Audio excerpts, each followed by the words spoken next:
बयां शान में तेरी लिखते हैं परछे वहाँ सबके भगवान अपने ही अपने जहां ना समझ तुझको समझे ना लड़के यहाँ तू समझदार हो के भी अनजान है बदी करते इंसान तू बदनाम है ऐ खुदा तू बता तेरा क्या नाम है तू है रहता कहाँ तेरा क्या काम है।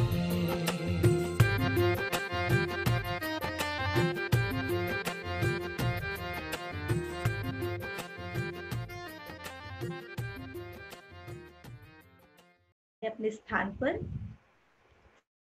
स्थिर होकर के बैठे 2 मिनट हम कि हमारा मन पूरी तरह से शांत हो जाए, एकाग्र हो जाए और उसी के साथ साथ आज के सेशन को हम पूरी तरह से अच्छी तरह से अपने भीतर भर सके, समझ सके। आज के सेशन को पूरी तरह से अनुभव के साथ उतार सके, इसके लिए पूरी तरह से मन को शांत करेंगे।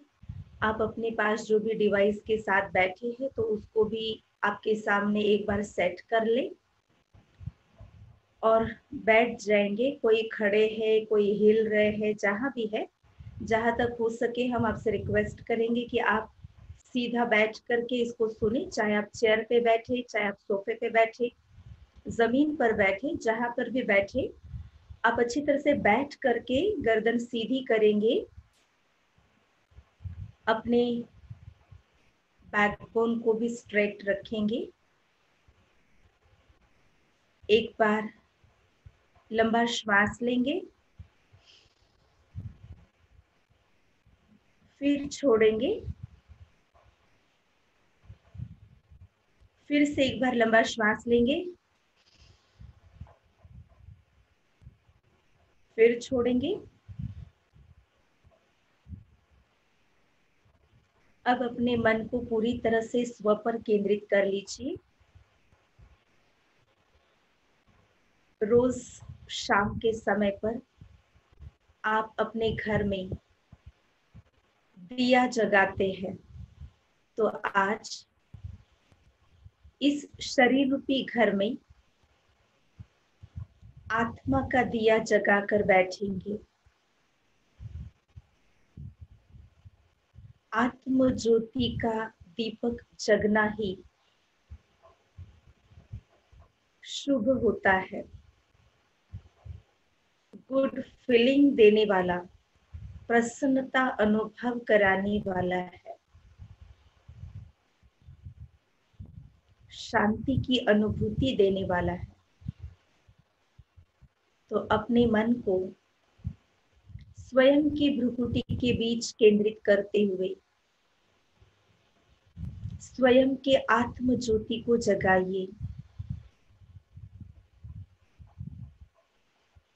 और महसूस कीजिए, आई एम पीसफुल बीइंग। मैं स्वयं में एक शांति की ज्योति हूँ, शांति की चेतना हूँ। अब मेरा मन स्वयं के आत्म ज्योति पर स्थिर है,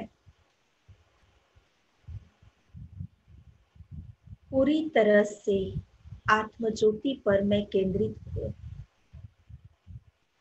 एकाग्र हूँ। जैसे ही मन शांत और स्थिर होगा, आपका शरीर भी स्थिर होगा। तन की और मन की संपूर्ण एकाग्रता के साथ हम आज के सेशन को अच्छी तरह से सुनेंगे और समझेंगे। ओम शांति।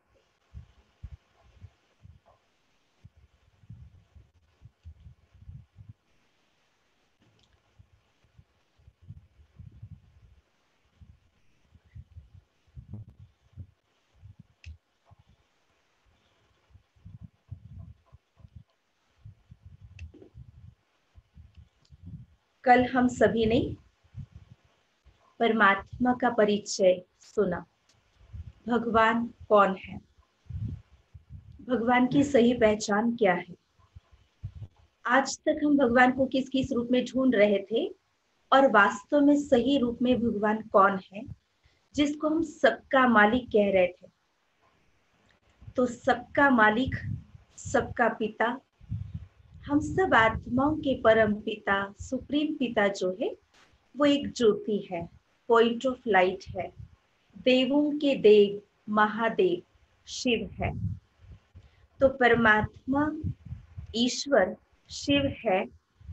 अब वो परमात्मा शिव इस सृष्टि पर आकर के क्या काम करते हैं, भगवान के कर्तव्य क्या है। आप सभी को आवाज ठीक आ रहा है? जरा हाथ हिला के बताएंगे। आवाज ठीक है? हाँ, वॉल्यूम सही है। ओके। तो परमात्मा इस सृष्टि पर आकर के क्या कार्य करते हैं, उसका काम क्या है, जरूर ये सुनने के लिए भी हम सभी को बहुत अच्छा लगेगा कि भगवान इस संसार में आके करता क्या है, उसका काम क्या है, उसका रोल क्या है, उसकी ड्यूटी क्या है। हम महाभारत में गीता शास्त्र में एक बात सुनते हैं, यदा यदा ही धर्मस्य ग्लानिर्भवति भारत, अर्थात जब जब इस धरा पर अधर्म होता है, अनेक धर्म बढ़ते हैं, तब तब परमात्मा इस सृष्टि पर आते हैं। और परमात्मा इस सृष्टि पर आकर के वो कार्य करते हैं जो कोई भी मानव, धर्मात्मा, देवात्मा कोई भी नहीं कर सकते। वो कार्य परमात्मा करते हैं। इस संसार के अंदर का अधर्म का नाश और एक सत्य धर्म की स्थापना, ये कार्य करने परमात्मा इस सृष्टि पर आते हैं।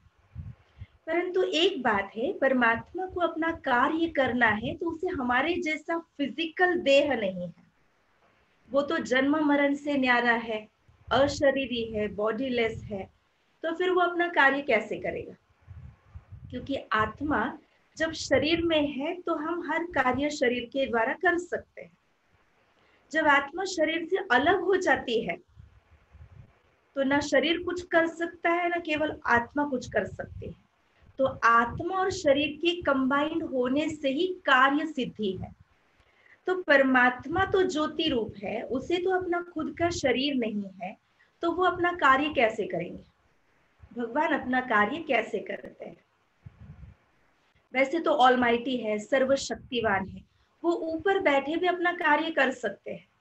लेकिन इस संसार में हम जो मनुष्य है, हमारी बुद्धि की इतनी ताकत नहीं है कि जो हम उसके कार्य को समझ सके।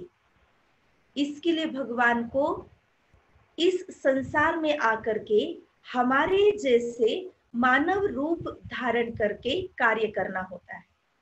तो परमात्मा अपना कार्य करने के लिए इस संसार में आकर हमारे जैसे ही शरीर धारण करते हैं। और परमात्मा मुख्य 3 कार्य करते हैं। जैसे अंग्रेजी में भगवान को कहते गॉड, GOD, गॉड। तो इस GOD में ही भगवान का कार्य स्पष्ट होता है कि भगवान क्या कार्य करते हैं। G for generator, O for operator and D for destructor. तो ये 3 कार्य करते हैं, और 3 कार्य के लिए परमात्मा इन 3 देवताओं की रचना करते हैं। आपके सामने चित्र दिख रहा है, तो इस चित्र में दिखाया है ब्रह्मा, विष्णु और शंकर। इनको 3 देव कहा गया है, और परमात्मा को देवों का देव महादेव। तो महादेव शिव, ब्रह्मा, विष्णु, शंकर, इन 3 देवताओं की रचना करके इन 3 देवताओं के द्वारा मुख्य 3 कार्य करते हैं। चित्र के अंदर दिखाया प्रजापिता ब्रह्मा के द्वारा स्थापना, शंकर जी के द्वारा विनाश और विष्णु जी के द्वारा नई दुनिया की पालना। तो मुख्य ये 3 कार्य परमात्मा करते हैं। अब किस प्रकार से परमात्मा ये 3 कार्य करते हैं, तो सबसे पहले प्रजापिता ब्रह्मा के द्वारा परमात्मा नई सृष्टि की स्थापना, नई सृष्टि के निर्माण का कार्य करते हैं। अब सोचने की बात है कि नए सृष्टि के निर्माण का कार्य परमात्मा करते हैं प्रजापिता ब्रह्मा के द्वारा, तो कोई डायरेक्ट इस पुरानी दुनिया को विनाश समाप्त करके यहाँ पर एक नई सृष्टि आएगी, या जैसे शास्त्रों में कहते कि सोने की द्वारिका पानी के नीचे चली गई और अल्लाद ऐसे ऊपर आएगी, ऐसा नहीं है। नई दुनिया की स्थापना करते हैं, इसका भाव ये है कि परमात्मा हमारे जैसे साकार देह में, हमारे जैसे साधारण मनुष्य तन में प्रवेश करके उनके द्वारा हमें इन सब बातों का सत्य ज्ञान अवगत करा रहे हैं। हम स्वयं कौन है, ईश्वर कौन है, ईश्वर किस प्रकार से कार्य कर रहे हैं, आत्मा की ओरिजिनलिटी क्या है, आत्मा की पावर को फिर से कैसे चार्ज करना है, कैसे हमें गॉड के साथ अपने आप को कनेक्ट करना है। तो ये सारी बातों का ज्ञान भगवान हमको देता है।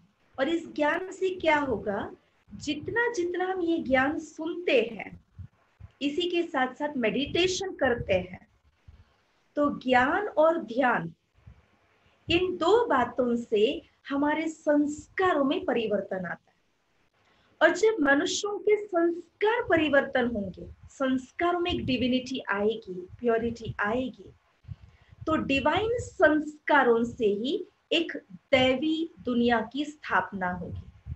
अर्थात संस्कार परिवर्तन से संसार परिवर्तन होगा। तो परमात्मा नई दुनिया की स्थापना करते, इसका भाव ही ये है कि ब्रह्मा जी के शरीर में आकर उनके द्वारा हमें ये ज्ञान देते हैं, जिस ज्ञान के आधार से, जिसको सुनते सुनते सबसे पहले हमारे विचारों में परिवर्तन आता है। जहां विचार परिवर्तन हुए हैं तो अपने आप वहां पर कर्मों में, विचारों में सत्यता आई, स्पष्टता आई। तो विचार स्पष्ट और सत्य होने से संस्कार परिवर्तन होंगे, संस्कार परिवर्तन से अपने आप ही ये संसार परिवर्तन हो जाएगा। तो संस्कारों को परिवर्तन करके संसार परिवर्तन का दिव्य और अलौकिक कार्य परमात्मा करते हैं। अब जिनके द्वारा परमात्मा ये कार्य करते हैं, जिन्हें यहाँ पर प्रजापिता ब्रह्मा ऐसे हम कह रहे हैं, जिन्हें हमारे जैसे एक साधारण रूप में, साधारण वेश में दिखाया हुआ है। और आज तक आप सभी ने जो ब्रह्मा जी का चित्र देखा होगा, वो और यहाँ जो चित्र देख रहे हो, दोनों में काफी अंतर दिखाई दे रहा होगा, है ना। भक्ति मार्ग में जो ब्रह्मा जी का चित्र देखते हैं, उसमें दिखाया है ब्रह्मा जी देव अलंकारों से सजे हुए हैं। 3 मुख या 5 मुख दिखाए हैं, 4 हाथ दिखाए हैं, हाथों में वेद शास्त्र दिखाए हैं। परंतु उस ब्रह्मा को, भक्ति मार्ग के ब्रह्मा के चित्र को भी सबसे महत्वपूर्ण बात, सफेद बाल और सफेद दाढ़ी मूछ दिखाया हुआ है। और अब आपने यहाँ पर जो ब्रह्मा जी का चित्र देखा, वो भी एक वृद्ध मानव, कलयुगी साधारण मानव दिखाया है। तो भक्ति मार्ग में जो प्रजापिता ब्रह्मा जी का चित्र दिखाया है, बुजुर्ग दिखाया, देव अलंकारों से सजा हुआ दिखाया, इसका भावार्थ ये है कि ब्रह्मा जो है वो देव आत्मा नहीं, देवता बनाने के लिए, दैवी सृष्टि के निर्माण कार्य के लिए निमित्त बने हुए कलयुगी मानव है। क्योंकि आप अन्य देवताओं को देखिए, अन्य कोई भी देवताओं को, बाकी किन्हीं भी देवताओं को कभी भी वृद्ध नहीं दिखाया जाता, बूढ़ा नहीं दिखाया जाता। किन्हीं भी देवताओं को सफेद बाल और सफेद दाढ़ी मूछ कभी नहीं दिखाते। पहली बात तो देवताओं को दाढ़ी मूछ ही नहीं दिखाते हैं, क्लीन शेव होता है। और केवल ब्रह्मा को ही दाढ़ी मूछ दिखाया, और वो भी सफेद दिखाया। तो सफेद दाढ़ी मूछ ये कलयुगी वृद्धत्व की निशानी है। तो इसका भाव ये है कि परमात्मा इस कलयुग में अवतरित होते हैं, कलयुगी सृष्टि में कलयुगी वृद्ध तन, साधारण तन में प्रवेश होते हैं, और उनके द्वारा सारे वेदों शास्त्रों का सत्य सार अब हमको समझाते हैं। और ये ज्ञान संसार के 5 खंडों में फैलता है। इसलिए ब्रह्मा जी को 5 मुख दिखाए और उनके चारों हाथों में वेद शास्त्र दिखाए। तो इन चारों हाथों के वेद शास्त्र का भाव ही ये है कि ये वेदों शास्त्रों के अंदर का इसेंस जो है, सत्य ज्ञान जो है, वो परमात्मा भी हमको दे रहे हैं, परंतु वो कलयुगी साधारण मनुष्य तन में प्रवेश होकर देते हैं, जिसके द्वारा हमें देवत्व को प्राप्त करने का सद्ज्ञान सद्मार्ग मिलता है। इसीलिए भक्ति मार्ग में जो ब्रह्मा जी को दिखाया वो बुजुर्ग दिखाया, लेकिन देव रूप में दिखाया, अर्थात देवता बनने का, देवत्व की ओर बढ़ने का ज्ञान प्रजापिता ब्रह्मा के द्वारा मिलता है।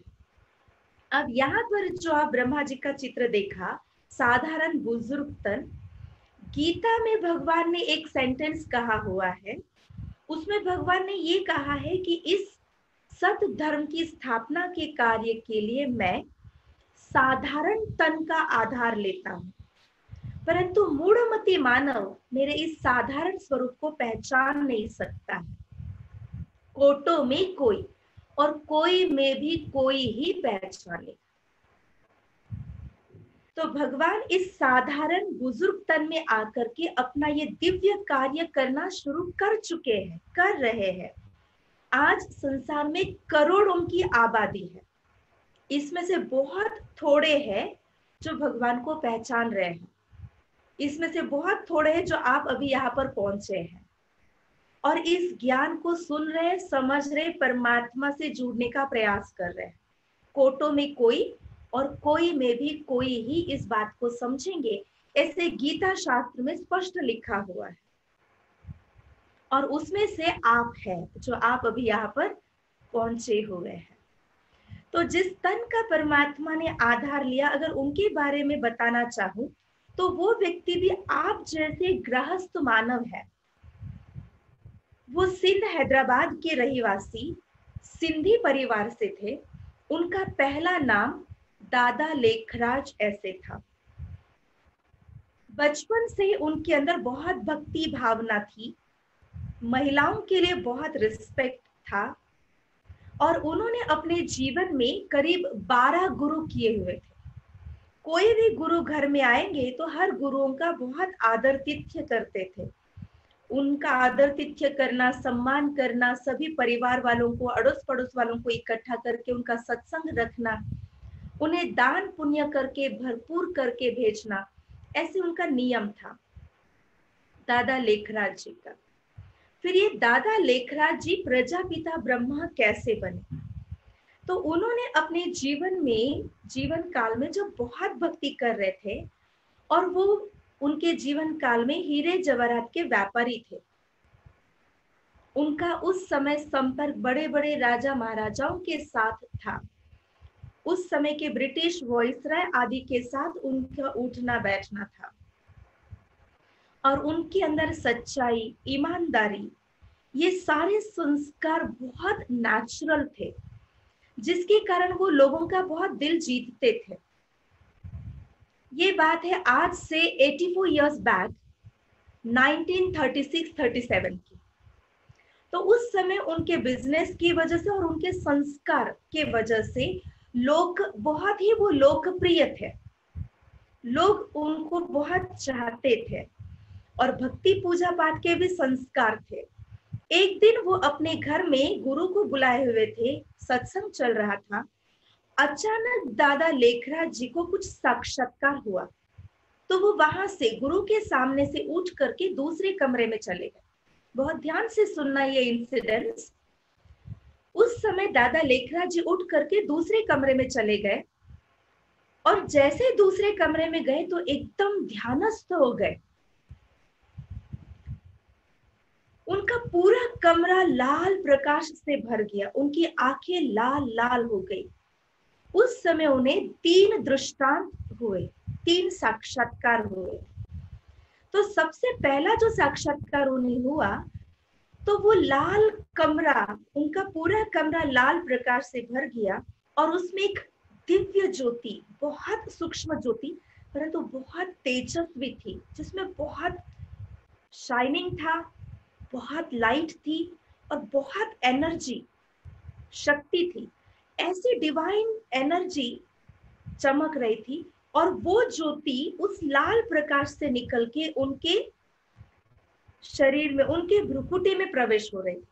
और जब उनके भीतर ये ज्योति आ रही थी तो उस समय उनके मुख से एक ध्वनि निकल रही थी, और वो ध्वनि थी अहम शिवोहम शिवोहम, निजानंद स्वरूपम, प्रेम स्वरूपम, शांत स्वरूपम, अहम शिवोहम शिवोहम। ऐसी ध्वनि उनके मुख से निकल रही थी। फिर वो ज्योति निकल के वापस उस लाल प्रकाश में जा रही थी, और ऐसे कई बार उनके साथ हुआ। उसके बाद उन्हें दूसरा दीदार हुआ, फिर से दूसरा दृष्टांत हुआ, जैसे चारों ओर एक अलग प्रकार की विनाश ज्वाला प्रज्वलित हुई। एक महापरिवर्तन का दृष्टांत, महापरिवर्तन का सीन उन्हें दिखाई दिया। जैसे कहीं पर आग लग रहा है, कहीं पर बाढ़ आ रही है, कहीं पर पूरी तरह से ड्राइनेस आ चुका है, अकाल पड़ चुका है, कहीं पे फ्लड आ रहा है, कहीं पे बॉम्ब्स मिसाइल्स फट रहे हैं, कोई बह जा रहा है, कोई डूब रहा है, कोई आग में जल रहा है। ऐसे महाभयंकर सीन उन्हें दिखाई दिया। और ये बात इतने साल पूर्व की है जबकि उस समय बॉम्ब्स मिसाइल्स बने तक नहीं थे, और तब उन्हें साक्षात्कार में दिखाई दिया था कि कैसे बॉम्ब्स मिसाइल्स निकल रहे और उसके द्वारा महापरिवर्तन हो रहा है। और जब ये महाभयंकर सीन उन्होंने देखा तो एकदम से उस दृष्टांत में उन्होंने अपनी आंखें बंद कर ली। तो तुरंत उन्हें तीसरा दृष्टांत हुआ नई दुनिया का, विष्णु चतुर्भुज का, आने वाले स्वर्णिम युग का, सतयुगी दुनिया का। और वो बहुत सुंदर दुनिया का साक्षात्कार हुआ। और उस साक्षात्कार को देखते देखते वो एक नॉर्मल पोजीशन में आए। और जब वो नॉर्मल पोजीशन में आए तो उन्हें कुछ समझ में नहीं आ रहा था ये सब क्या था, ये सब मुझे क्या दिखाई दिया। बहुत संभ्रमित अवस्था उनकी थी। तो उन्होंने अपने गुरुओं को जाकर के पूछा ये सब मुझे क्या दिखाई दिया। तो गुरुओं के द्वारा भी उन्हें कोई इसका जवाब या स्पष्टीकरण नहीं मिला। तो उस समय दादा लेखराज जी स्वयं एकांत में बनारस चले गए, और बनारस में जाकर के फिर से इन सारे साक्षात्कारों के ऊपर विचार करना शुरू किया। ध्यान से सुनना इस साक्षात्कारों के अर्थ को, सभी एकाग्रता से एक जगह बैठ जाना और बैठ करके ध्यान से सुनना इस बात को। जब वो बनारस में चले गए और बहुत एकांत में बैठ के इसका विचार करने लगे तो फिर से ये सारा दृष्टांत उनके सामने रिपीट हुआ। उसी के साथ साथ पूरा स्पष्टीकरण भी उनके सामने आया। उसका बहुत स्पष्ट ज्ञान एक इंट्यूशन के रूप में उन्हें प्राप्त हुआ। पहला साक्षात्कार क्या था उनका? लाल प्रकाश था और उसमें एक बहुत तेजस्वी ज्योति थी और वो उनके भीतर आ रही थी, और उनके मुख से एक ध्वनि निकल रही थी, अहम शिवोहम शिवोहम निजानंद स्वरूपम। तो इसका अर्थ था कि परमात्मा शिव स्वयं अपना दिव्य स्वरूप दिखा रहे थे और बता रहे थे कि मैं ही शिव हूं, मेरा स्वरूप ये ज्योति रूप, अहम शिवोहम, मैं ही शिव हूं, मेरा निज स्वरूप ज्योति रूप, आनंद स्वरूप, शांत रूप, प्रेम स्वरूप है, जिसको सच्चिदानंद ऐसे कहते हैं। जो सत्य है, चैतन्य है और आनंद स्वरूप है, वो सच्चिदानंद स्वरूप ज्योति रूप परमात्मा शिव का साक्षात्कार था। और तब दादा लेखराज जी को रियलाइज हुआ कि आज तक मैं किस रूप में भक्ति कर रहा था, कितने गुरु किए, कितने मंदिरों में गया, कितने मूर्तियों के आगे माथा टेका, किस रूप में पूजा कर रहा था, भगवान को ढूंढ रहा था, परंतु वास्तव में भगवान का सत्य स्वरूप क्या है। और जब उन्हें वो दृष्टांत के द्वारा परमात्मा का सत्य परिचय प्राप्त हुआ तो उन्हें पूर्णतः निश्चय हो गया कि भगवान एक है और वो ज्योति रूप है, प्रकाश रूप है, शिव है। और परमात्मा शिव उनके भीतर प्रवेश हो रहे थे। तो उसका भाव ये था, जो उनको दूसरा साक्षात्कार हुआ था, कि ये महापरिवर्तन का तो उन्हें उसका ज्ञान स्पष्ट हुआ कि अब सृष्टि का एक महापरिवर्तन होकर के एक दैवी दुनिया, सतयुगी दुनिया आने वाले है। और ऐसी सतयुगी दुनिया के निर्माण कार्य के लिए परमात्मा शिव आपके शरीर में प्रवेश होकर आपके द्वारा ये दिव्य कार्य करने वाले हैं।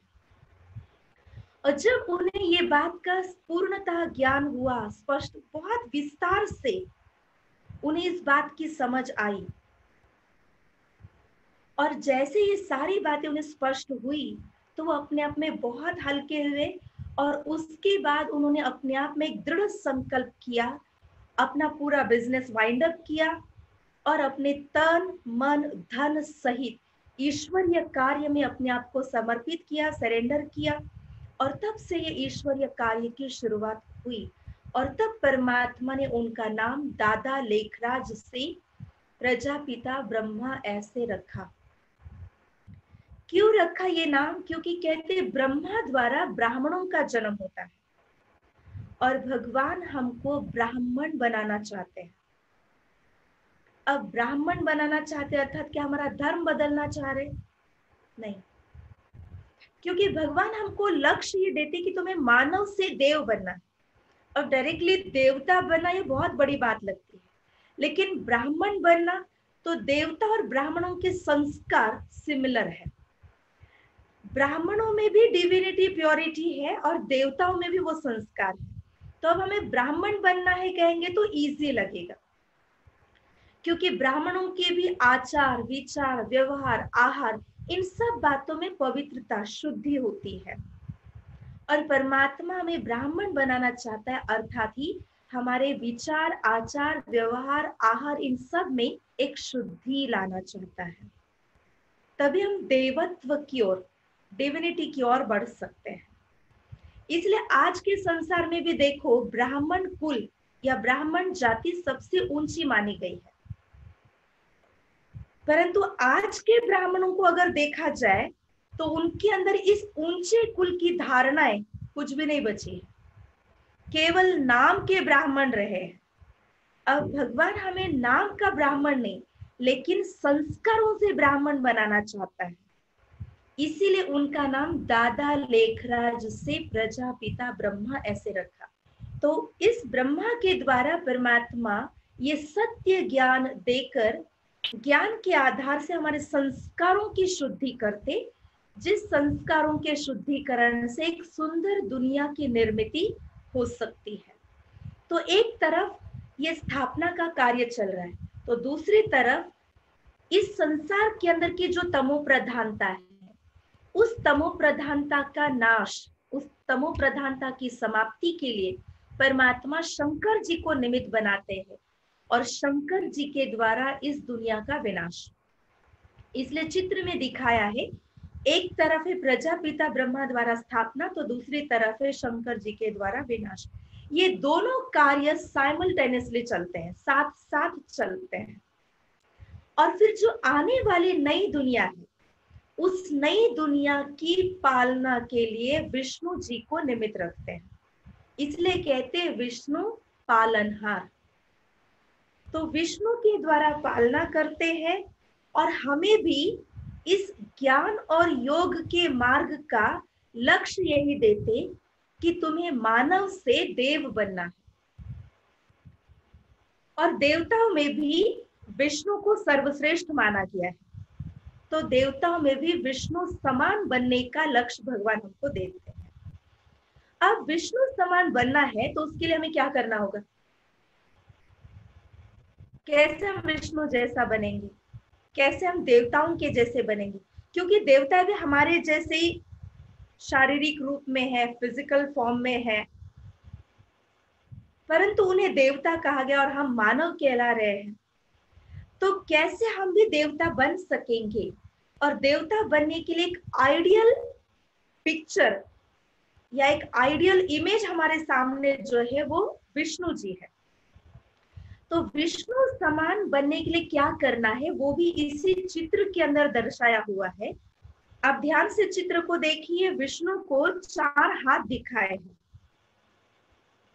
अब हम में से तो किसी को 4 हाथ है नहीं, देवताओं को 4-8 हाथ दिखाते, 3-5-8 सिर दिखाते हैं। कई देवी देवताओं के हम ऐसे चित्र देखते हैं। तो सोचने की बात है, क्या सचमुच देवताओं को इतने सिर और इतने हाथ, 4-8 हाथ होते होंगे क्या? जस्ट थिंक, ऐसे हो सकता है? और अगर ऐसे इतने सिर और इतने हाथ वाला कोई हमारे सामने आ जाए तो क्या होगा? या अगर देवताओं को इतने हाथ और इतने सिर थे और आज अगर किसी के घर में कोई ऐसा बच्चा पैदा होता है जिसको एक एक्स्ट्रा हाथ आया है, तो आप उसको क्या कहेंगे? क्या हमारे घर में देवता का जन्म हुआ कहेंगे या उसे एक एबनॉर्मल चाइल्ड कहेंगे? एबनॉर्मल कहेंगे ना? क्या उसकी पूजा करेंगे? और देवी देवताओं को इतने हाथ इतने सिर देख करके हमने उसको स्वीकार कर लिया। वास्तव में देवताओं को इतने हाथ या इतने सिर नहीं है, वो भी हमारे जैसे ही नॉर्मल रूप में ही रहते हैं, किंतु चित्रों में उन्हें इतने हाथ या इतने सिर क्यों दर्शाए हैं? चित्रकार ने चित्र बहुत सुंदर बनाए, परंतु उसके अंदर भाव को ध्यान में रखते हुए चित्रकार ने चित्र बनाए, और वो भाव हमारे सामने स्पष्ट हो इस सोच से। परंतु हुआ क्या, आज लोगों ने केवल चित्र को देखा, परंतु चित्र के भीतर के भाव को किसी ने भी नहीं समझा, और बस हमने यही समझा कि देवता मना ऐसे ही होते हैं, इतने सिर इतने हाथ वाले। तो चित्रकार ने चित्र को भाव को ध्यान में रखते हुए बनाया है। तो यह विष्णु को 4 हाथ दिखाए हैं और उन चारों भी हाथों में 4 अलंकार को दर्शाया है। तो वो विष्णु समान बनने की प्रेरणा को देने वाले ये अलंकार है। सबसे पहले विष्णु को 4 हाथ दिखाए, तो ये 4 हाथ किस चीज का सिंबल है? तो जैसे विष्णु ये गृहस्थ जीवन का प्रतीक है, विष्णु जी ये श्री लक्ष्मी और श्री नारायण इन दोनों का कंबाइंड रूप है, इन दोनों का एकत्र रूप है। लक्ष्मी के 2 हाथ और नारायण के 2 हाथ ऐसे मिलाकर के विष्णु को 4 हाथ दिखाए।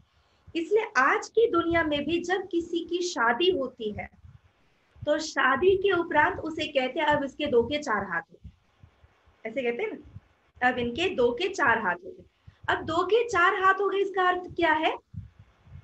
अब इनका गृहस्थ जीवन शुरू हुआ है। गृहस्थ जीवन का प्रतीक, कपल जीवन का प्रतीक विष्णु को 4 हाथ है। अब लक्ष्मी और नारायण के कंबाइंड रूप को विष्णु कहा है, तो इसका एक बहुत सुंदर सीक्रेट है।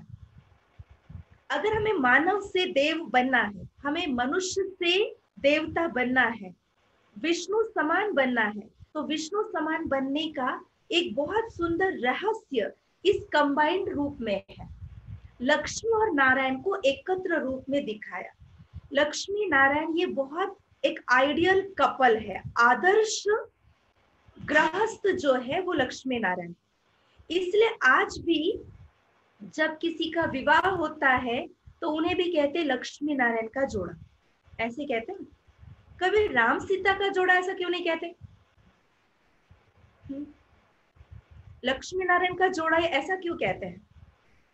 राम सीता का क्यों नहीं कहते? क्योंकि राम सीता के जीवन में, उनके गृहस्थ जीवन में हमेशा वियोग और शोक है, परंतु लक्ष्मी और नारायण के जीवन में हमेशा समृद्धि, सुख, आनंद, यही सारी बातें हैं। और किसी भी जोड़े को लक्ष्मी नारायण का जोड़ा कहा जाता है, अर्थात आपके जीवन में भी लक्ष्मी नारायण जैसा सुख, समृद्धि, यश, बरकत आए, इसीलिए लक्ष्मी नारायण का जोड़ा कहा जाता है। तो लक्ष्मी नारायण एक आदर्श कपल है। और उसके बाद जब भी सत्यनारायण की पूजा की जाती है तो उस पूजा में भी यही विष्णु का चित्र रख के कपल उस पूजा में बैठते हैं। और हम यही चाहते हैं कि लक्ष्मी नारायण का आशीर्वाद इस जोड़े को भी मिले, ताकि इन्हों का जीवन भी इनके जैसा बने। जो इनके लक्ष्मी नारायण के जीवन में यश, समृद्धि, बरकत, सुख है, वो इस जोड़े में आए, इसलिए कपल रूप में ही पूजा में बैठे। अब आज तक आपने कई सत्यनारायण किए होंगे, है ना, और कई बार आप उस पूजा में जोड़े के साथ बैठे होंगे। तो क्या लक्ष्मी नारायण का आशीर्वाद आपके जीवन में मिल गया? जो समृद्धि, जो बरकत, जो यश, जो वैभव, जो सुख लक्ष्मी नारायण के जीवन में है, क्या वो आपके जीवन में आया? इतनी बार, कई लोग तो है हर साल सत्यनारायण की पूजा करते, कोई है हर पूर्णमासी पर सत्यनारायण की पूजा करते, और बस केवल हमें एक समाधान, एक सेटिस्फेक्शन है कि मैंने मेरे घर में सत्यनारायण की पूजा की। परंतु उस पूजा के उपरांत क्या हमारे घर में लक्ष्मी नारायण का आशीर्वाद आपको प्राप्त हुआ? जो उनके जैसे सुख, शांति, समृद्धि आपके पास आई? वो पूजा में भी कई प्रकार के टेंशन, कई प्रकार के खींचातानी, कई प्रकार के वाद विवाद होते रहते हैं। तो ऐसा क्या है जो उनके जैसी समृद्धि आपके पास आए? केवल पूजा करने से, केवल मंत्र जाप करने से नहीं होगा। पंडित आता है, वो पूजा करता है, वो मंत्र रटता है, वो बोलता है हाथ जोड़ो, वो बोलता है पानी अर्पण करो, वो जो बोलता है वो आप करते जाते हैं। पंडित जो मंत्र पढ़ रहा है वो भी कितना सही बोल रहा है, कितना गलत बोल रहा है, उसका प्रोनाउंसिएशन क्या है, उसका अर्थ क्या है, ना उसको खुद को पता ना आपको पता। पर वो आता है, मंत्र पढ़ता है, वो पूजा होती है और आपको लगता है मैंने मेरे घर में सत्यनारायण की पूजा की, तो बस एक मन का समाधान मिल जाता है। परंतु सही मायने में लक्ष्मी नारायण का आशीर्वाद मिलना ये केवल पूजा से संभव नहीं, परंतु उनके जैसे सुख, समृद्धि हमारे घर और हमारे जीवन में आए, उसके लिए उनके जीवन की धारणाएं क्या थी, उनका आचरण क्या था, वो अगर हम अपने आप में अमल में लाए तो आपका जीवन भी उस प्रमाण बन सकता है। तो सबसे पहला, लक्ष्मी नारायण जैसी समृद्धि या सुख, शांति आपके जीवन में, आपके गृहस्थी में, आपके परिवार में आए, तो उसका रहस्य इस लक्ष्मी नारायण के चित्र से स्पष्ट होता है जो उन्हें कंबाइंड दिखाया। कंबाइंड का भाव ये है कि जब दो व्यक्तियों में बहुत प्यार होता है आपस में, एक ने कहा, दूसरे ने माना, एक दो की बहुत अच्छी बनती है, तो क्या कहते, ये तो दो जिस्म और एक जान, ऐसे कहते हैं ना, ये तो दो जिस्म एक जान है। तो लक्ष्मी नारायण को कंबाइंड दिखाया, एकत्र रूप में दिखाया। इसका अर्थ ही ये है कि उन दोनों की एक म्यूचुअल अंडरस्टैंडिंग बहुत अच्छी थी। और आज के गृहस्थी में, आज के कपल्स में क्या है, आप सभी अनुभवी हैं, अनुभवी है ना। आज के गृहस्थी में सारा दिन तू मैं तेरी मेरी चलती रहती है। वो एक अंडरस्टैंडिंग एक दो में नहीं है। आज के गृहस्थी में दोनों के हस्बैंड वाइफ के हमेशा ईगो क्लैश होते रहते, ईगो टक्कर होता रहता है, और बस हमको लगता है हम ये सत्यनारायण की पूजा करें तो हमारे घर में भी शांति आएगी। नहीं, पहले तो हमें इनके इस रहस्य को समझना है कि वो ऐसे थे, उनके पास ये बातें कैसी थी, तो वो अंडरस्टैंडिंग लेवल बढ़ाने की बात है। फिर लक्ष्मी नारायण जैसा हमें बनना है तो उसके लिए उनके हाथों में जो अलंकार दिखाए हैं, उन अलंकारों के भाव को हमें समझना है, और जब वो भाव हम समझ के अपने जीवन में धारण करते हैं, हमारा जीवन भी उनके जैसा बन सकता है। आपको दिखाई दे रहा है उनके हाथ में क्या अलंकार है? कोई बता सकते हैं आप में से? स्वयं खुद को आप खुद ही अनम्यूट कर लीजिए और बताइए कि विष्णु के हाथ में कौन से अलंकार दिख रहे हैं। पहला है स्वदर्शन चक्र, दूसरा दिखा है शंख, फिर है गदा और है कमल फूल। तो ये जो चार अलंकार हाथ में दिखाए, इसमें एक आध्यात्मिक भाव है और उस भाव को हमें समझना है। ऐसे कई देवताओं के हाथ में अलंकार हम देखते हैं शस्त्र रूप में। अब देवता सारा दिन चक्र, गदा, तलवार क्या लेके बैठते होंगे क्या? वो अपने आप में क्या ऐसे अनसिक्योरिटी फील करते हैं क्या, जो सारा दिन उन्हें चक्र, गदा, तलवार लेके बैठना पड़ता हो? आप हम सभी भी अपने आप में काफी सिक्योर है, जो हम कोई भी चक्र गदा तलवार कुछ लेकर के बैठे हैं क्या? ऐसा कुछ कभी हम कहीं आते जाते कैरी करते क्या? नहीं। पर हमेशा देवताओं को इन अलंकारों के साथ, शस्त्रों के साथ दिखाया। क्या उन्हें किसी चीज का भय था? नहीं। वो कोई अलंकार लेके बैठे हुए नहीं थे, चित्र में दर्शाया है। उनके जीवन में वो अलंकार का अर्थ रूप उनका जीवन था, और वो अर्थ आज के मानव को स्पष्ट हो, इसलिए चित्रकार ने उनके हाथ में वो अलंकार दिया। तो पहला अलंकार है चक्र, जिसको कहते हैं स्वदर्शन चक्र। इसमें 3 शब्द है, स्व, दर्शन और चक्र। स्व माना मैं स्वयं। इस मनुष्य सृष्टि चक्र में अपना स्वयं का दर्शन करना, स्वदर्शन करना, ना स्वदर्शन चक्रधारी बनना। तो आपके गृहस्थ जीवन को भी सुख, शांति, वैभव, यश से भरने के लिए, अपने जीवन में भी ये सारी बातों की बरकत अनुभव करने के लिए, मानो आज भगवान आपको ये दिव्यास्त्र प्रदान कर रहे हैं, स्वदर्शन चक्र। आप लोग तैयार है इस अस्त्र को लेने के लिए? तो भगवान ये स्वदर्शन चक्र दे रहा है। विष्णु के हाथ में चक्र इसीलिए दिया है कि वो हमेशा स्वदर्शन करते थे, स्वचिंतन करते थे, स्वयं को देखते थे, अपना आत्मदर्शन या आत्मनिरीक्षण करते थे। और आज हमारे पास ये चक्र हमेशा उल्टा घूमता है। स्वदर्शन के बजाय हम हमेशा परदर्शन करते हैं, उल्टा घूमता है। परदर्शन करते हैं, दूसरे को देखते हैं, दूसरे की अच्छाई बुराई, दूसरे की निंदा, दूसरे को क्रिटिसाइज करना, दूसरों की गलतियों को निकालना, दूसरों के दोषों का निरीक्षण करना। हमारा ध्यान केवल दूसरों पर ही है। हम कभी भी स्वयं को देखते ही नहीं है कि हमारे अंदर भी कोई बुराइयां है, दोष है, कमी कमजोरियां है, हमारे अंदर भी कुछ ड्रॉबैक्स है, हमारे अंदर भी कुछ वीकनेसेस है, हमें पता ही नहीं। कभी भी कुछ भी होता है तो हम किसको दोष देते हैं? इनकी वजह से हो। हम टेंशन में, किसकी वजह से? उसकी वजह से टेंशन में। हम डिस्टर्ब है, उसकी वजह से डिस्टर्ब है। हमें गुस्सा आया, फलाने की वजह से गुस्सा आया। हम खुश हैं तो भी उसकी वजह से। माना आज हम हर प्रकार से पर निर्भर है, दूसरों को ही देख रहे हैं। तो आज हमारे अंदर ये वायरस घुसा हुआ है। वास्तव में सबसे बड़ा वायरस तो दुख अशांति का ये परदर्शन है, दूसरों को देखना, दूसरों के अंदर करेक्शन, कोटेशंस देना। कभी भी कुछ भी होता है तो हम तुरंत के इसकी वजह से, उनकी वजह से ना। हमेशा हम कैसे होते हैं? हम हमेशा अपने आप को एकदम परफेक्टली ऑल राइट समझते हैं, हमसे कभी कोई गलती होती ही नहीं है, ऐसे है ना?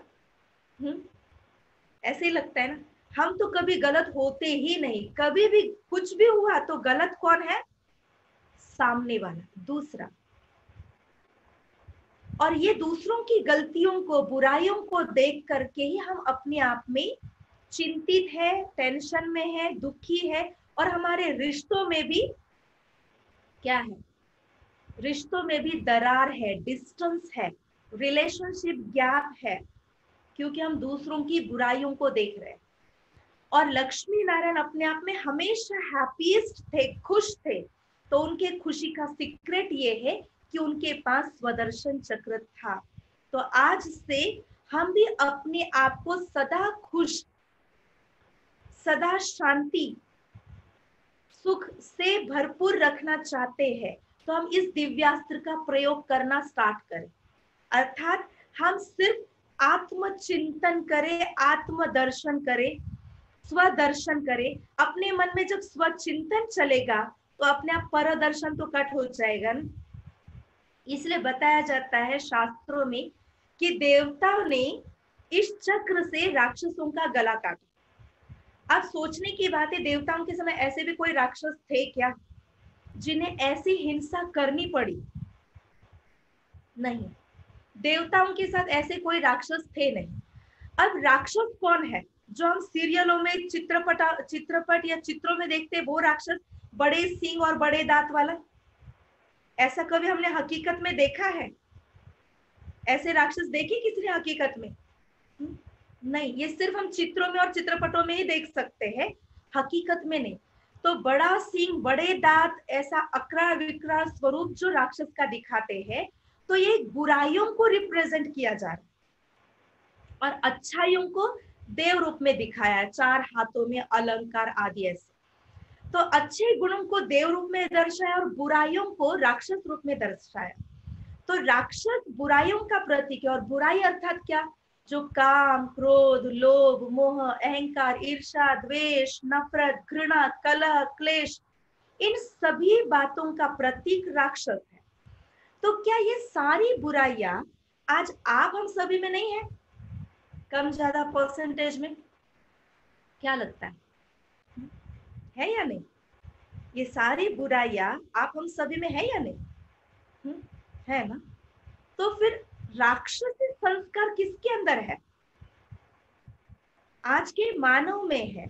हर मानव आज राक्षसी वृत्ति वाला बन गया, इसलिए आज संसार में कोई भी देव आत्मा नजर नहीं आ रही, कोई देवता नजर नहीं आ रहा है। तो देवताओं ने राक्षसों का गला नहीं काटा, ये कोई हिंसा की बात नहीं, परंतु हमें देवता बनना है तो उसके लिए स्वदर्शन चक्र के द्वारा अपने अंदर के राक्षसी वृत्तियों को, राक्षसी संस्कारों को काटना है। और ये कैसे कटेगा? जैसे हमारे अंदर आत्मचिंतन शुरू होगा, स्वदर्शन शुरू होगा, हम स्वयं को एनालिसिस करना शुरू करेंगे, तो ऑटोमेटिक जो नकारात्मक बातें हैं जिसके कारण क्रोध, लोभ उत्पन्न हो रहा है, तो वो खत्म होते जाएंगे। तो उसका प्रतीक उनके हाथ में चक्र दिया। तो आज से हमें भी इस चक्र का प्रयोग करना शुरू करना है। कर सकेंगे ना सभी? हाथ हिला के बता सकते हैं आप। आप भी आज से इस चक्र का प्रयोग करना शुरू करेंगे। शुक्रिया। हाँ, करेंगे ना? हम सिर्फ खुद को देखेंगे और दूसरों को देखना ही है, तो उनके अंदर की अच्छाइयों को देखना है, क्योंकि सबके संपर्क में आते हैं और हर इंसान में कुछ अच्छाई और कुछ बुराइयां हैं। तो हमें देखना ही है, तो अच्छाइयों को देखें, तो उससे हमारा रिलेशनशिप मजबूत होगा। किसी के अंदर बुराइयां है तो उस बुराइयों के रिस्पॉन्सिबल हम नहीं है, उसकी बुराइयां, उसके बुरे कर्म का रिस्पॉन्सिबल वो स्वयं है। हम उसके जज बन करके हम अपने आप में परेशानी और डिस्टर्बेंस क्यों क्रिएट करें ना? तो हमें अपने आप में हैप्पी रहना है और अपने रिलेशन को, संबंध को मजबूत रखना है। तो उसके लिए सबके अंदर की अच्छाइयों को देखना शुरू करना है। आपके सामने अगर 2 ग्लास पानी रखा है, एक ग्लास गंदा पानी और एक ग्लास अच्छा पानी है, तो आप कौन सा ग्लास उठाएंगे? कौन सा उठाएंगे? नेचुरली अच्छे पानी का ही ग्लास उठाएंगे ना, कोई थोड़ी गंदे पानी का ग्लास उठाएगा। तो हमारे अंदर ये सेंस है, ये समझ है कि अच्छा पानी का ग्लास उठाना। तो जब हमें ये बात समझ में आ रही है, दोनों ग्लास सामने होते हुए अपने अच्छा पानी का ग्लास उठाए, तो ठीक है, ऐसे हर इंसान में कुछ अच्छाइयां भी बुराइयां भी है, परंतु आज तक हमने वहां अपना ये सेंस यूज नहीं किया। हमने हर इंसान की बुराइयों को ही उठाया, उसको ही चिंतन किया, उसी को चर्चा की और उसी को स्प्रेड किया। 4 लोगों के आगे वही बात बोलते हैं कि ये ऐसा है, ये ऐसा करता है, इसको ऐसा नहीं करना चाहिए, इसको ऐसा करना चाहिए, वही बात हम स्प्रेड करते हैं। तो ये काम आज से हमें नहीं करना। आज से हमें भगवान द्वारा ये दिव्य अस्त्र प्राप्त हुआ है, स्वदर्शन चक्र। तो इस चक्र का प्रयोग करना शुरू करना, ठीक है ना? स्वयं का चिंतन करना है। फिर दूसरा शस्त्र, दूसरा अलंकार दिखाया विष्णु के हाथ में, कौन सा? शंख। अब शंख द्वारा, शंख क्या हमेशा देवता लेके बैठते थे क्या? आज हम क्या करते हैं? शंख खास लाते हैं, मंदिर में रखते हैं, पूजा करते हैं। अब शंख कोई भगवान है क्या? हम क्यों उसकी पूजा करते हैं? या शंख देवताओं के हाथ में क्यों दिया है? समझते शंख बजाने से एक पॉजिटिव एनवायरनमेंट क्रिएट होता है। बहुत अच्छी बात है, बहुत अच्छी सोच है। फिर कोई समझते हैं कि शंख बजाने से, बजा करके हम भगवान को जगाते हैं। अच्छा, भगवान को जगाना पड़ता है क्या? भगवान सोता भी है? भगवान सोया रहता है? जगाने की जरूरत किसको है? जागने की आवश्यकता किसको है? हमें ना? या भगवान को जगाना है? जगाना हमें अपने आप को है। और शंख बजाने से पॉजिटिव एनवायरनमेंट क्रिएट होता है। पर कौन सा शंख बजाने से पॉजिटिविटी फैलेगी? उसको समझने की आवश्यकता है। देवता कोई शंख बजाते थे, देवताओं को शंख प्रिय था इसलिए उनके हाथ में चित्र में शंख दर्शाया, ऐसी बात नहीं है। शंख ये वाणी का प्रतीक है। देवताओं की वाणी बहुत मीठी, मधुर, आशीर्वचन के रूप में था। वरदानी शब्द उनके होते थे। उनके वाणी में वो पॉजिटिविटी थी, उनके वाणी में वो शक्ति थी। तो अब उनकी वाणी इतनी मधुर मीठी थी, ये आज मानव को कैसे स्पष्ट किया जाए? इसलिए चित्रकार ने उस मीठी वाणी को शंख के रूप में देवताओं के हाथ में दर्शाया। अब लोगों ने उस शंख के भाव को अपने भीतर भरना तो छोड़ दिया, लेकिन केवल शंख बजाया, रख दिया और उस पर हल्दी कुंकू डाल दिया, पूजा कर दी।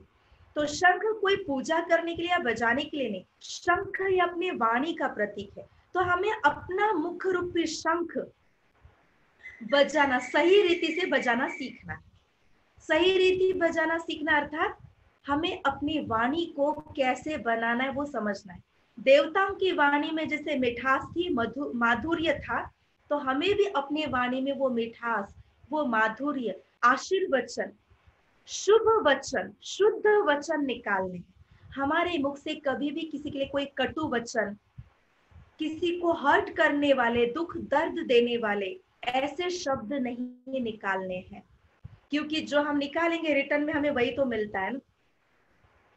तो देवताओं की वाणी मधुर थी, उसका प्रतीक उनके हाथ में शंख दिया है। तो हमें भी रोज शंख बजाना है, पर वो शंख हमने बजा रख दिया, उसके बाद ये वाणी रफ रूड बजाना शुरू कर दिया, तो उससे पॉजिटिविटी आएगी क्या? पॉजिटिव एनवायरनमेंट बनेगा क्या? अभी शंख बजाया और रख दिया और उसके बाद घर में हमने गुस्सा करना शुरू किया, अनप शनप बोलना शुरू कर दिया, तो कैसे पॉजिटिव एनवायरनमेंट रहेगा? तो वो शंख बजाने की बात नहीं है, ये मुख रूपी शंख बजाने की बात है। हमारे मुख का शेप आप देखो तो कैसा है, अपने लिप्स का आकार, लिप्स का शेप कैसा है? धनुष के जैसा है। श्री राम के हाथ में धनुष देखा ना, तो उस धनुष के जैसा लिप्स का शेप है। धनुष में से क्या निकलता है? बाण। इस मुख रूपी धनुष से क्या निकलता है? शब्द रूपी बाण। और ये शब्द रूपी बाण निकल के कहाँ लगते हैं?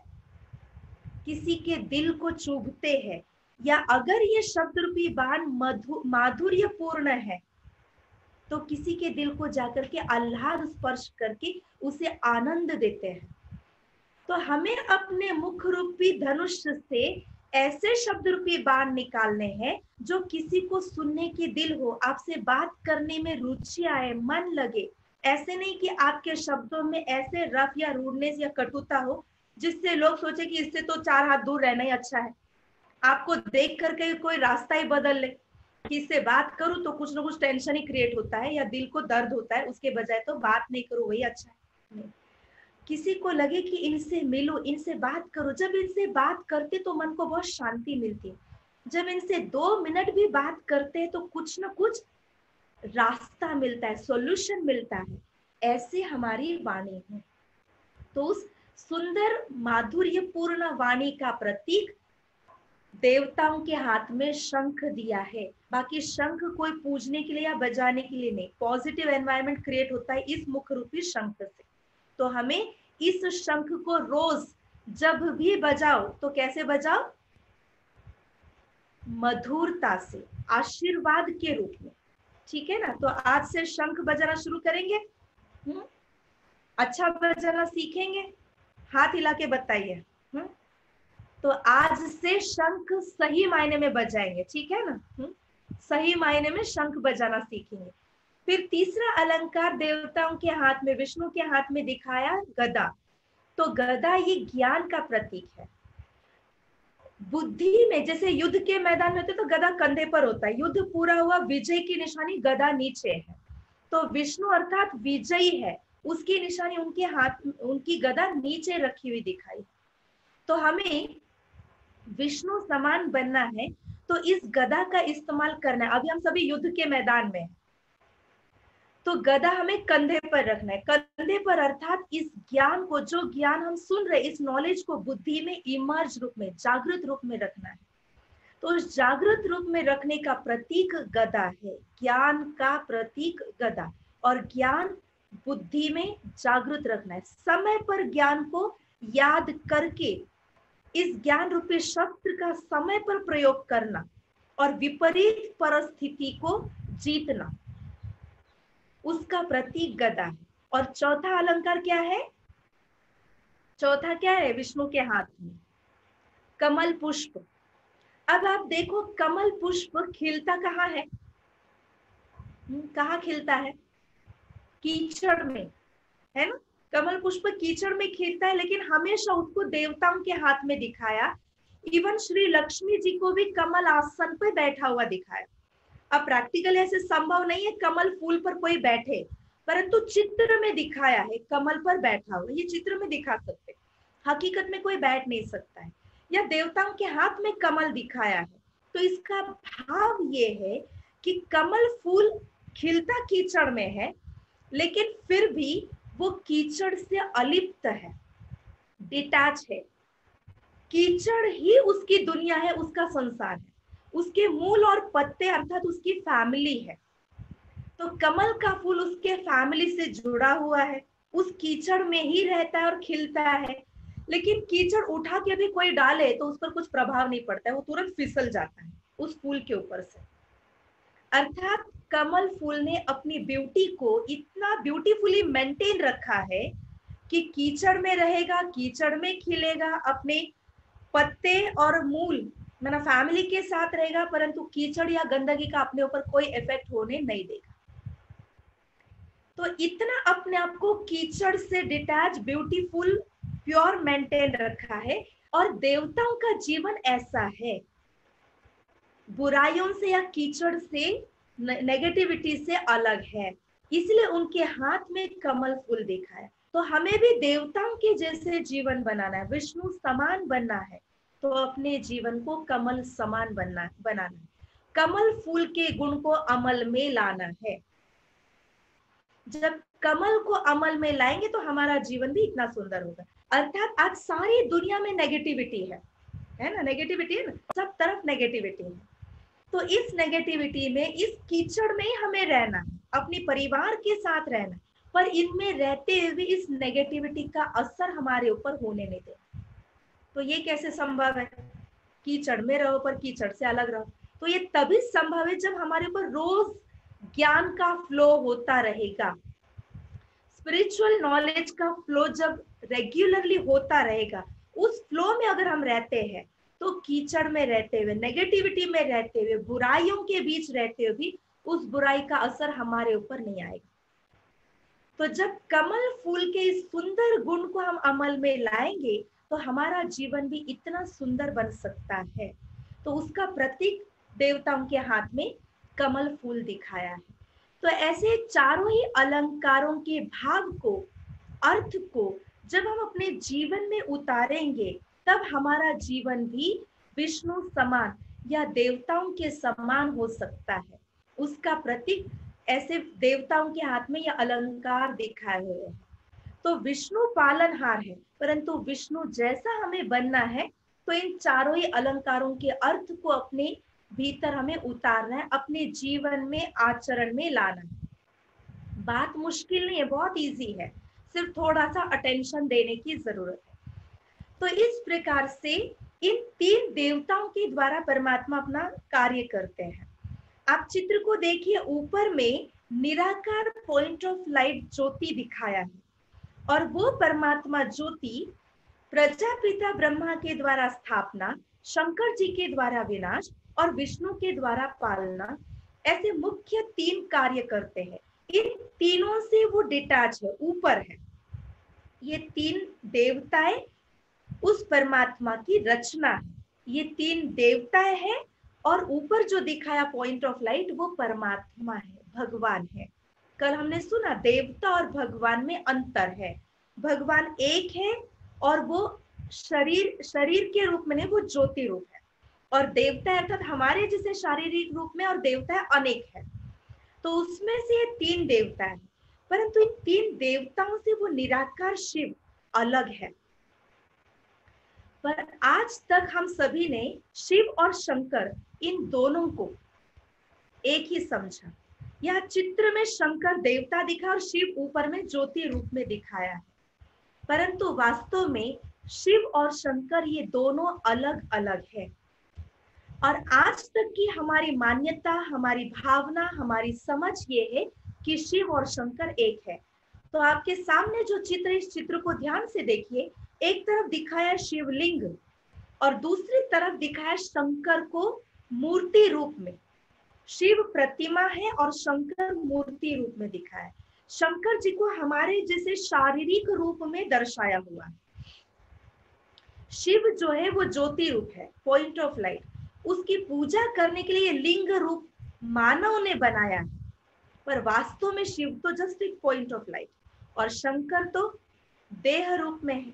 और आप हमेशा देखिए शिव शंकर एक ही मंदिर में होते हैं, और शंकर जी को अगर आपने नोटिस किया हो, शंकर जी का कोई भी चित्र देखिए, हमेशा उन्हें भी ध्यानमग्न दिखाया, ध्यानस्थ दिखाया, मेडिटेटिंग पोजीशन में दिखाया। जैसे कल हमने देखा महावीर जी को, गौतम बुद्ध को, उन्हें भी हमेशा ध्यानस्थ दिखाया, अर्थात वो प्रभु के ध्यान में है। अब शंकर जी को भी ध्यानस्थ दिखाया है, तो शंकर जी किसका ध्यान कर रहे हैं? तो हमेशा शंकर जी के सामने शिवलिंग है, अर्थात शंकर जी भी शिव जी का ध्यान कर रहे हैं। शंकर जी भी शिव से शक्ति ले रहे हैं। शंकर जी भी शिव से अपनी झोली भर रहे हैं। शंकर जी भी शिव के ध्यान में है। तो शंकर देवात्मा है और देवों का भी देव शिव, जिन्हें महादेव कहा गया है। परंतु ये रहस्य हमको पता न होने के कारण, शिव शंकर की राशि मिलने के कारण, शिव शंकर को एक मंदिर में दिखाने के कारण हम इन दोनों को एक ही समझते आए। परंतु एक मंदिर में दिखाने का भाव क्या है कि शंकर जी हमेशा शिव के ध्यान में इतने तल्लीन है, इतने मगन है। तो मन से मगन होने की अवस्था को, मन से शंकर जी शिव जी के साथ ध्यानमग्न होकर एक रूप हो गए हैं, तल्लीन हो गए हैं। तो उस एक रूप अवस्था को, मन की एक रूप अवस्था को हमने कह दिया शिव और शंकर एक है। परंतु शिव और शंकर एक नहीं है। शिव हम सब आत्माओं के पिता है, चाहे देव आत्मा है, चाहे मनुष्य आत्मा है, धर्मात्मा है, जो भी, हर आत्माओं के पिता परम पिता शिव है। और शंकर जी देव आत्मा है, तो उनकी आत्मा के भी पिता शिव जी है। तो इन दोनों में पिता और पुत्र का संबंध है। परंतु आज हमने पिता और पुत्र को, दोनों को भी एक ही कर दिया है। तो ऐसे कई प्रकार का अज्ञान या कई प्रकार का अंधेरा आज मानव के अंदर भरा हुआ है, और इस अंधेरे को मिटाने के लिए भगवान इस धरा पर आते हैं, इस सृष्टि पर आते हैं, अवतरित होते हैं। और परमात्मा के इस अवतरण का यादगार ही हम सभी महाशिवरात्रि मनाते हैं। आप नीचे के चित्र को देखिए तो नीचे दिखाया महाशिवरात्रि। एक तरफ शिव ज्योति का उदय दिखाया, तो दूसरी तरफ राक्षसों का भागना दिखाया है, राक्षसों का अस्त दिखाया है। अर्थात जब शिव ज्योति का इस संसार में अवतरण होता है, परमात्मा ज्योति का, परमात्मा ज्ञान सूर्य का उदय होता है, तो वो ज्ञान सूर्य के प्रकट होने से मनुष्य के अंदर का अज्ञान या विषय विकार रूपी असुर भागना शुरू करते या समाप्त होने लगते हैं। तो उस चित्र को यहाँ पर दर्शाया हुआ है।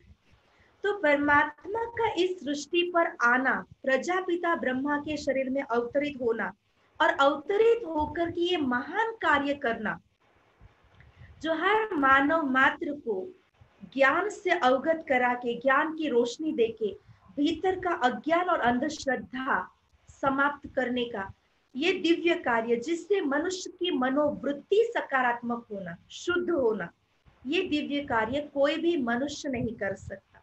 ये दिव्य कार्य केवल परमात्मा ही कर सकते हैं, और उसी के यादगार में हम उसका यादगार में महाशिवरात्रि त्योहार मनाते हैं। अब इस महाशिवरात्रि को रात्रि क्यों कहा गया है, महाशिवरात्रि क्यों कहा गया है? क्योंकि परमात्मा, और महाशिवरात्रि माना ही शिव जयंती, परमात्मा का जन्मदिन। हम हर साल उनका जन्मदिन मनाते। और कल हमने सुना कि परमात्मा तो जन्म मरण से न्यारा है, परमात्मा तो जन्म मृत्यु में आते नहीं है, वो जन्म मृत्यु से न्यारा है। फिर उसकी जयंती हम कैसे सेलिब्रेट करते हैं? तो परमात्मा जन्म नहीं लेते हैं, किंतु परमात्मा प्रजापिता ब्रह्मा के तन में अवतरित होते हैं, तो उनके अवतरण का यादगार जयंती के रूप में हम मनाते हैं, और उस अवतरण को ही महाशिवरात्रि कहा गया है। अर्थात परमात्मा ऐसे रात्रि में आते हैं, महारात्रि, इस रात्रि को मिटाते हैं। तो कौन सी महारात्रि में आते हैं? जब सूर्य अस्त होता है उस रात्रि में नहीं, परमात्मा उस रात्रि में नहीं आते हैं जब चारों ओर, जिन्हें भी प्रश्न पूछना है, जब हमारा अभी सेशन समाप्ति की ओर है तो उसके बाद हम प्रश्न उत्तर कर सकेंगे, प्रश्न पूछ सकेंगे, तो हमारा ये फ्लो मेंटेन रहेगा। तो परमात्मा का अवतरण उस समय होता है जब चारों ओर अज्ञान का अंधेरा फैलता है, जब चारों ओर पापाचार, भ्रष्टाचार, अत्याचार, विषय वासनाओं की चरम सीमा होती है। ऐसे अज्ञान के अंधेरे में भगवान इस सृष्टि पर अवतरित होते हैं। पहले के जमाने में चोरी, लूटमार, ये कब होता था? रात के समय पर ना। पर आज तो दिन दहाड़े होता है चोरी, लूटमार, ये सारी काम। तो आज का दिन भी क्या हुआ? दिन भी तो रात हुआ। गंदे काम, काम वासना के काम रात में होते थे, पर आज दिन में भी दिन दहाड़े खुले आम रेप, बलात्कार, किडनैप, पाप, भ्रष्टाचार जैसे गंदे काम खुले आम हो रहे हैं।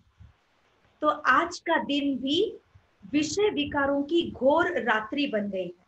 तो ऐसे रात्रि में परमात्मा का इस सृष्टि पर अवतरण होता है, इस विषय वासनाओं के अंधेरे को, इस पाप को, इस नेगेटिविटी को मिटाने के लिए। और ये महान कार्य कोई मानव नहीं कर सकता है, परमात्मा करता है।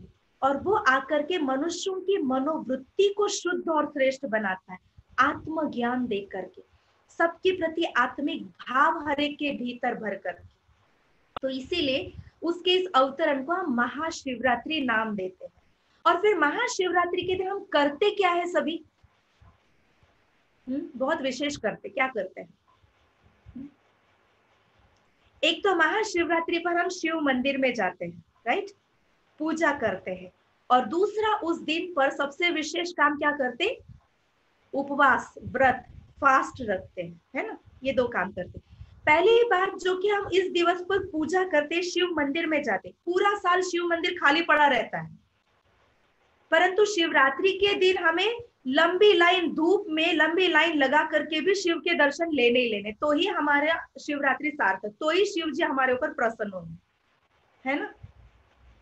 परंतु वास्तव में शिवरात्रि के दिन मंदिर जाना, दूध जल अर्पण करना, हम जो दूध शिव जी पे अर्पण कर रहे हैं, वास्तव में वो दूध, हमारी भावना डायरेक्ट नाले में जा रही है।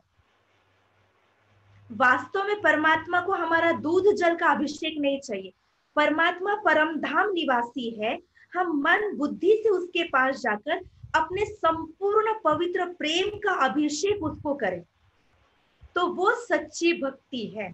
तो आज आवश्यकता है परमात्मा पर पवित्र प्रेम का अभिषेक करने की, सच्चे मन से उसको याद करने की। केवल मंदिर में जाकर दूध जल का अभिषेक करने की जरूरत नहीं है। जब सच्चे मन से हम उससे जुड़ेंगे तो शिव की शक्ति हमें प्राप्त होगी। दूसरी बात, इस दिवस पर हम उपवास करते हैं। हम उपवास किस लिए करते हैं? हम उपवास करते हैं शिव जी को प्रसन्न करने के लिए, है ना। शिव जी हम पर प्रसन्न हो जाए तो मन चाहे प्राप्ति हम कर सकेंगे। तो बचपन से आज तक कितने उपवास किए, क्या अब तक शिव जी प्रसन्न नहीं हुए? जो अब भी हमें हर साल उपवास करना पड़ रहा है, हर साल ही नहीं परंतु हम हर हफ्ते करते, हर महीने उपवास करते भगवान को प्रसन्न करने। प्रसन्न किसे किया जाता है? जो अप्रसन्न है, राइट? क्या भगवान आप पर अप्रसन्न है क्या? भगवान आप पर नाराज है क्या? जो उन्हें प्रसन्न करने के लिए आपको हर हफ्ते, हर महीने उपवास, हर साल। और भगवान भी अप्रसन्न और नाराज होते हैं क्या? अगर भगवान भी अप्रसन्न या नाराज होते तो भगवान और इंसानों में फर्क क्या रहा? तो भगवान को प्रसन्न करने के लिए हम उपवास करते हैं। क्या हम जब एकदम निर्जल निरंकार उपवास करेंगे, या हमसे इतना होता नहीं तो हम साबूदाना, फल फूल, दूध खा करके उपवास करें?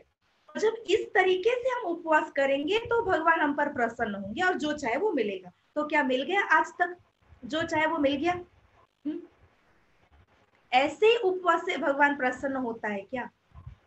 और कहां पर लिख करके रखा है, किसने बताया, कहां लिख के भेजा है कि अगर आपको उपवास करना है तो दाल रोटी सब्जी न खाकर जब आप फल फूल साबूदाना खाएंगे, ये चीजें खानी और ये चीजें नहीं खानी है, तो ही भगवान आप पर प्रसन्न। अगर गलती से आपने उपवास की चीजें न खाकर गलती से थोड़ा कुछ खा लिया तो आपका फास्ट टूट गया।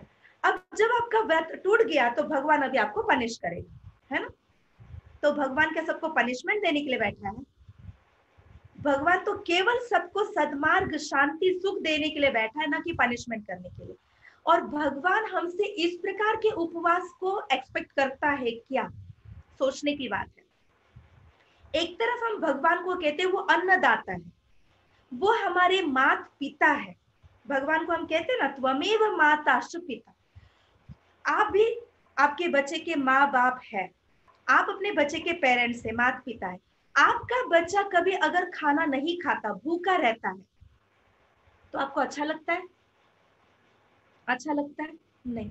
तो जब आप अपने बच्चे को भूखा देख नहीं सकते, अगर एक दिन भी भोजन के टाइम वो समय पर नहीं पहुंचता तो 10 बार फोन करेंगे, बेटा भोजन का टाइम हो गया, बेटा भोजन का टाइम हो गया, बार बार उसको बुलाएंगे। जब आप अपने बच्चे को भूखा नहीं देख सकते तो भगवान भी तो हमारे माता पिता, हमारे पेरेंट्स है ना।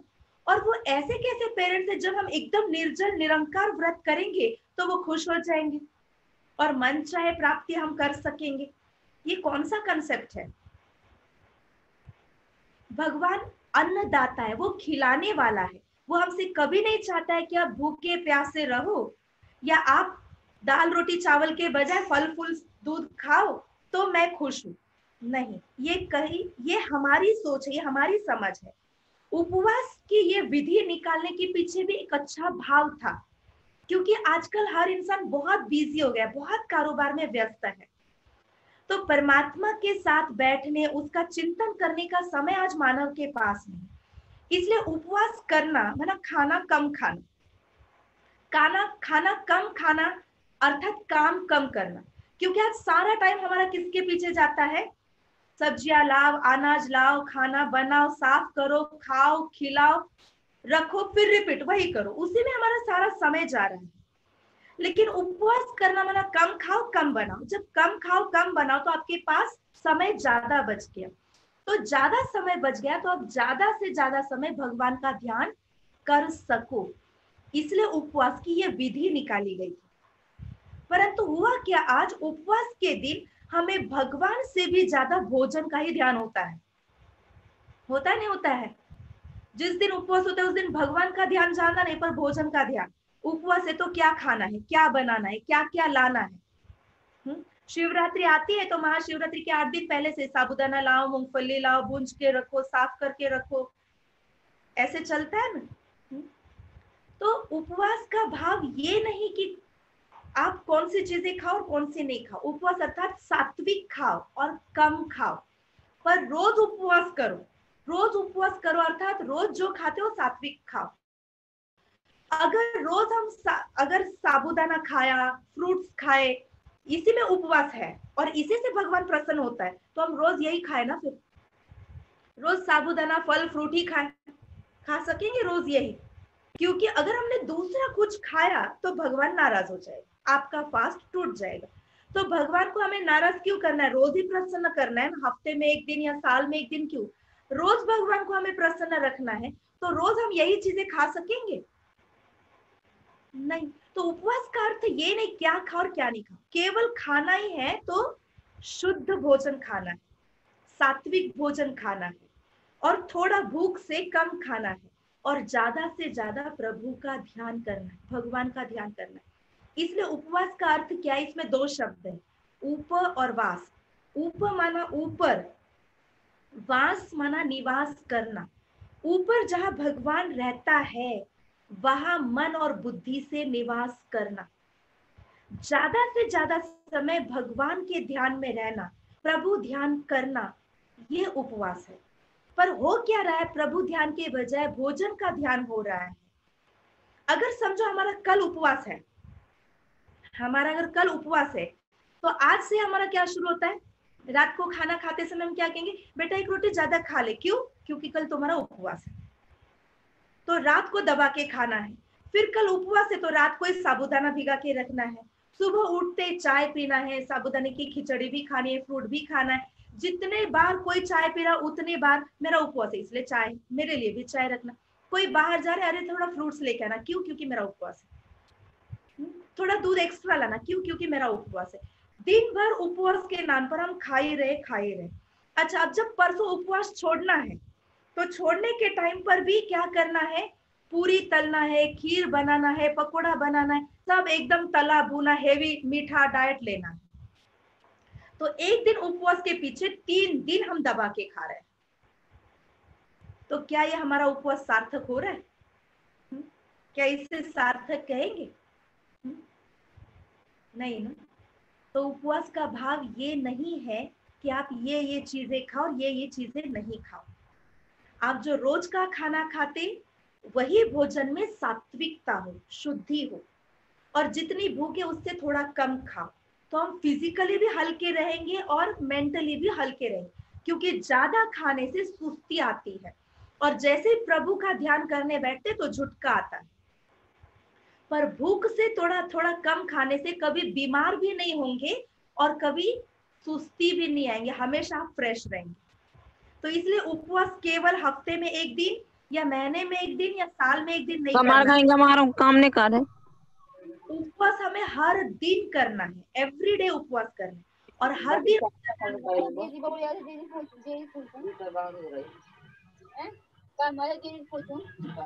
अभिषेक भाई वायरलेस वीक के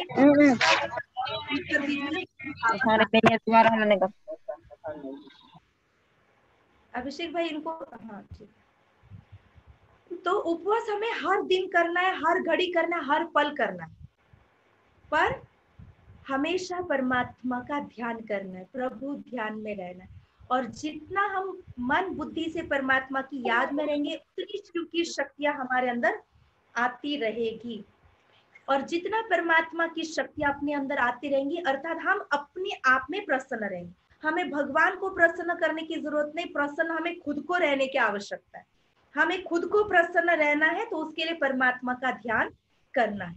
ये सच्चा उपवास है।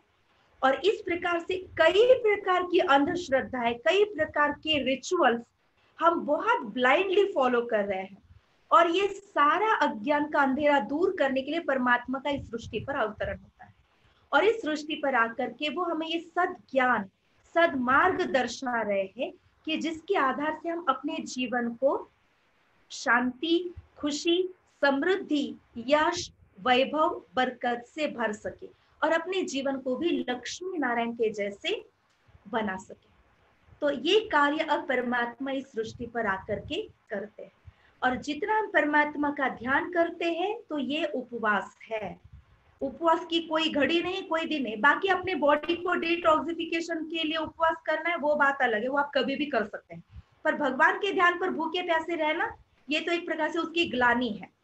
आपको डिटॉक्सिफिकेशन करना है तो आप संडे छुट्टी रहती ना, तो उस दिन कुछ भी मत खाओ, पर उसके नाम पर आज इसका व्रत है, आज उसका व्रत है, नहीं। भगवान खिलाने वाला दाता है, अन्नदाता है। तो अब 1-2 मिनट के लिए हम सही प्रकार का उपवास क्या है वो प्रैक्टिस करते हैं। 2 मिनट के लिए हम सभी मेडिटेशन करते हैं, परमात्मा का ध्यान करते हैं। सभी साइलेंस में बैठेंगे, अपना जो भी साधन के साथ आप बैठे उसको म्यूट करके बैठेंगे। अपने मन को पूरी तरह से शांत करेंगे, स्थिर करेंगे।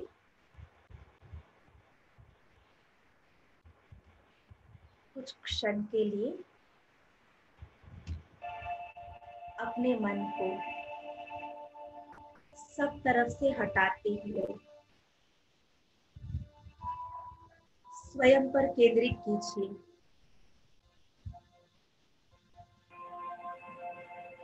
अपने फोरहेड में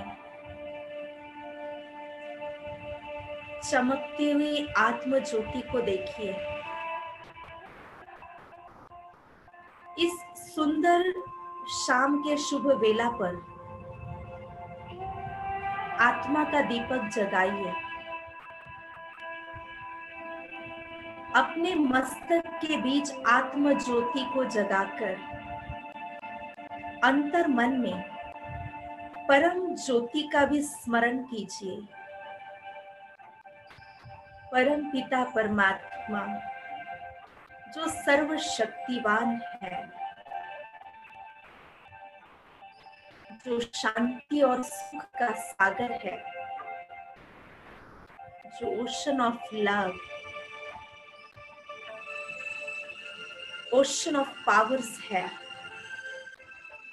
और जैसे उस परम पिता परमात्मा शिव को याद करते हैं, तो देखिए ऊपर परम धाम से उस सुप्रीम लाइट से, उस ओशन ऑफ पीस से शांति की अनंत लाइट, चमकीली लाइट शॉवर फॉर्म में ऊपर से स्वयं पर आते हुए देखिए। और जैसे जैसे अपने आप पर ये लाइट आ रही है, तो वो परमात्मा की लाइट करंट डायरेक्टली मस्तक के बीच चमकने वाली आत्मा पर केंद्रित हो रहा है। और मैं आत्मा इन परमात्मा पावर्स को अपने भीतर भरती जा रही हूँ, जिससे मैं आत्मा चार्ज हो रही हूँ, चमक रही हूँ। अपने मस्तक के बीच में आत्मा एक डायमंड के जैसे प्रकाशित हो रही है। ये परमात्मा पावर्स सोल पावर बन रही है,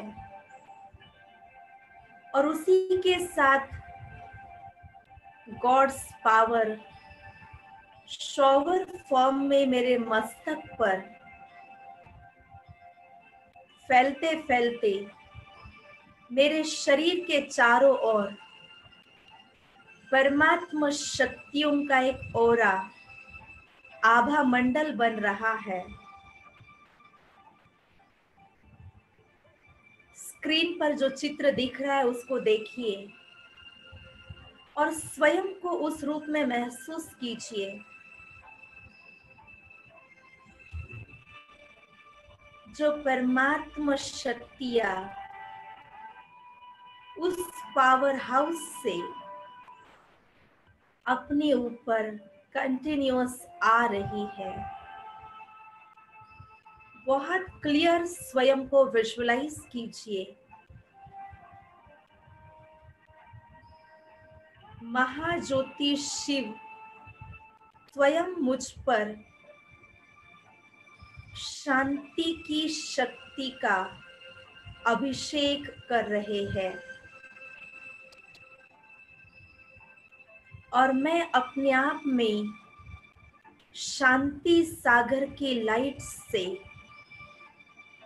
शांति सागर की लहरों से भरती जा रही हूँ। शांति सागर की लहरों को अपने में समाती जा रही हूँ।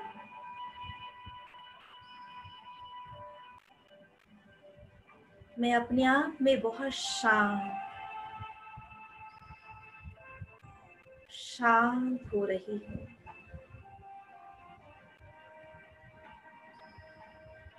चार्ज हो रही हूँ। सुप्रीम पावर की एनर्जी से अपने आप में एम्पावर होते हुए अनुभव कर रही हूँ।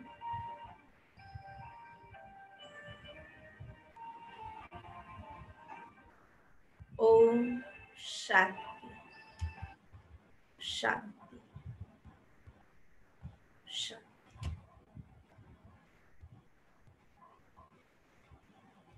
अपने हाथों को रब करेंगे।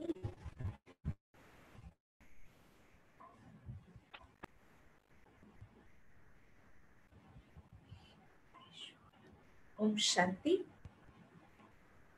किसी को कोई प्रश्न पूछना है तो अपना हाथ खड़ा कर सकते हैं, या हम क्वेश्चन आंसर सेशन लास्ट के दिन भी रख सकते हैं।